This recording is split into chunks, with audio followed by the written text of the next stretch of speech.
ጤና ይስጥልኝ። ይህ ባና ሚዲያ ነው። ከባና ሚዲያ ለዛሬ ያዝናቸው ዜናዎች አሁን ማስደመጥ ጀመር። ዋና ዋናዎቹ በቅድሚያ የመንግስት የጸጥታ ኃይሎችና ራሱ የኦሮሞ ነጻነት ሰራዊት እያለ የሚጠራ ታጣቂ ቡድን ንጹሃንን በመግደል ቶርቸር በማድረግና ሴቶችን አስገድደው በመድፈር ድርጊት ተወነጀሉ። ታጣቂ ቡድኑ በበኩሉ በመሪው በኩል ይህንን ውንጀላ ውድቅ አድርጓል። እንቃኘዋለን። በዛሬው ዕለት በትግራይ ክልል ደቡባዊ ዞን በሁለት የትግራይ ታጣቂ ኃይሎች መካከል ውጊያ መካሄዱ ተሰማ። ውጊያው የተካሄደው ከትግራይ ሰራዊት ተነጥለው በመውጣት በአፋር ክልል የተደራጀው ራሱን የትግራይ ሰላም ኃይል ብሎ የሚጠራው ቡድንና የትግራይ ሰራዊት መካከል ነው። እንዳሰሰዋለን። ገዢው ብልጽግና ፓርቲ በዘንድሮ 6 ወራት በሰላምና በመልካም አስተዳደር የሰራው ስራ የህዝብ ቅቡልነትን አሳድጓል ብሏል።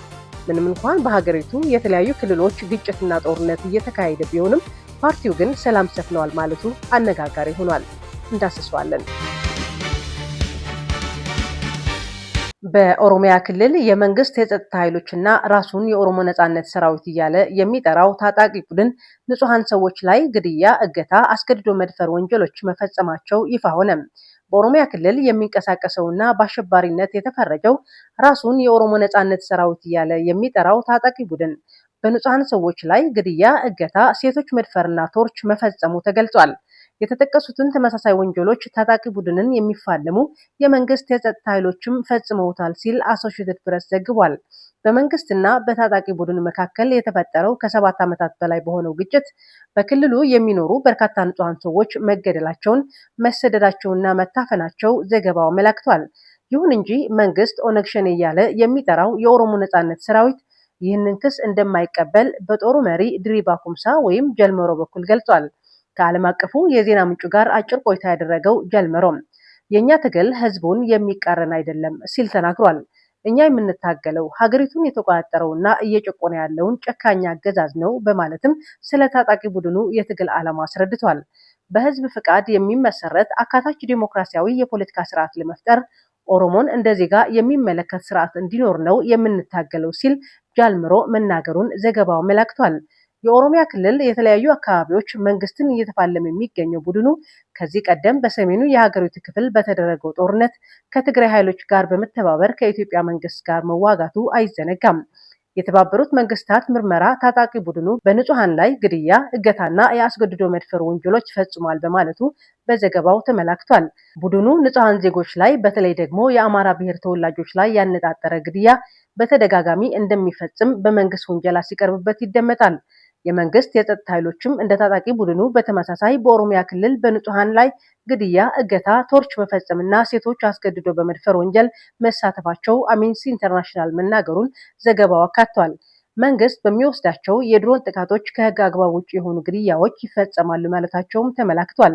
የመንግስት የጸጥታ ኃይሎች የኦነግ ሸኔ አባላት ቤተሰብ ናቸው ያሏቸውን ሰዎች ከመኖሪያ ቤታቸው ወስደው እንደሚገድሏቸውም ዓለም አቀፍ ሚዲያው የጥቃት ሰለባ ቤተሰቦችን በማነጋገር ዘግቧል። ከዚህ በተጨማሪ እስካሁን ድረስ መፍትሄ ያልተገኘለት ይህ ግጭት የመማር ማስተማር ሂደቱ ላይ ከፍተኛ ጫና አሳድሯል። በቅርቡ በተጠናቀቀው የፈረንጆቹ 2025 ብቻ በክልሉ 3.2 ሚሊዮን ህጻናት ትምህርት ቤት መሄድ አለመቻላቸው ተሰምቷል። በትግራይ ክልል ደቡባዊ ዞን በጨርጨር ቢሶበርና ዛታ አካባቢዎች በትግራይ ሰራዊትና ራሱን የትግራይ የሰላም ኃይል ብሎ በሚጠራው ሰራዊት መካከል ውጊያ መካሄዱ ተሰማም።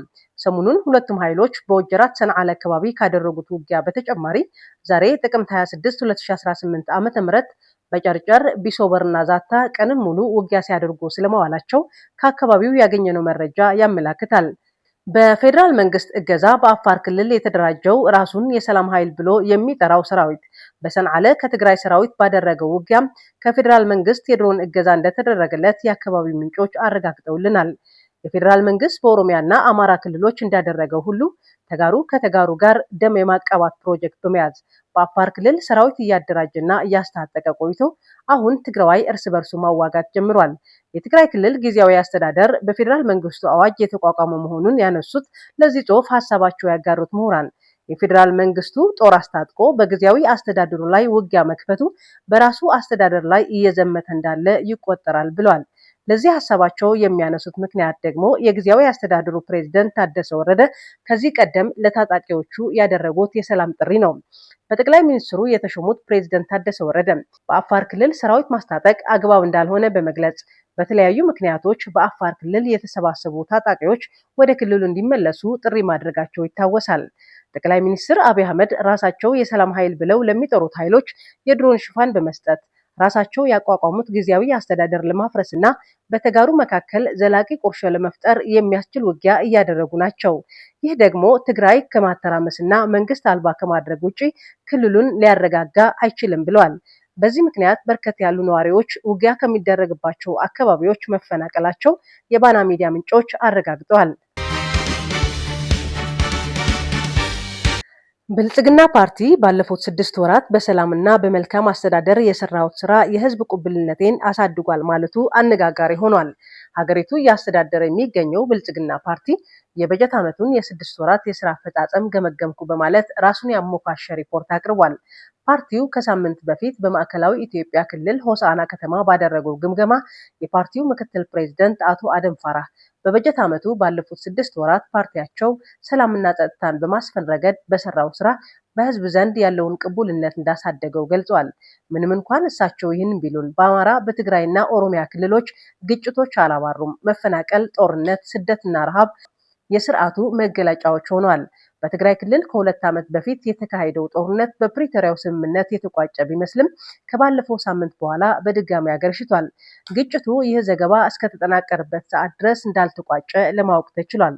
ስርዓቱም ስምምነቱን አክብሮ ግጭት እንዳይፈጠር ከመስራት ይልቅ የጦርነት ነጋሪት ሲጎስም ነው የሚውለው። በተመሳሳይ መልኩ በአማራ ክልል በፋኖ ኃይሎችና በመንግስት መካከል እየተካሄደ ያለው ውጊያ ወደ 3ኛ ዓመቱ እየተጠጋ ነው። በእነዚህ ዓመታት ከ4 ሚሊዮን በላይ ተማሪዎች ከትምህርት ገበታ ውጪ ሆኗል። በእነዚህ ግጭቶች ምክንያት የተለያዩ ሀገራት ኤምባሲዎችም ለዜጎቻቸው የጥንቃቄ መልእክት እያስተላለፉ ነው። ነገር ግን እነዚህ ሁሉ ያልተፈቱ ችግሮች ያሉባትን ሀገር የሚያስተዳድረው ብልጽግና ሰላምን በማስፈን ተሳክቶልኛል ማለቱ ሌላ የሚያስተዳድረው ሀገር አለ ወይ ያስብላል። የተከበራችሁ የባና ሚዲያ አድማጭ ተመልካቾች የዛሬ ዜናዎች እነዚህ ናቸው። ከኛ ጋር ስለቆያችሁ እጅግ አድርገን እናመሰግናለን። የባና ሚዲያ የዩቲዩብ ቻናል ላይክ፣ ሼር እና ሰብስክራይብ እንድታደርጉ እንጋብዛለን። መልካም ጊዜ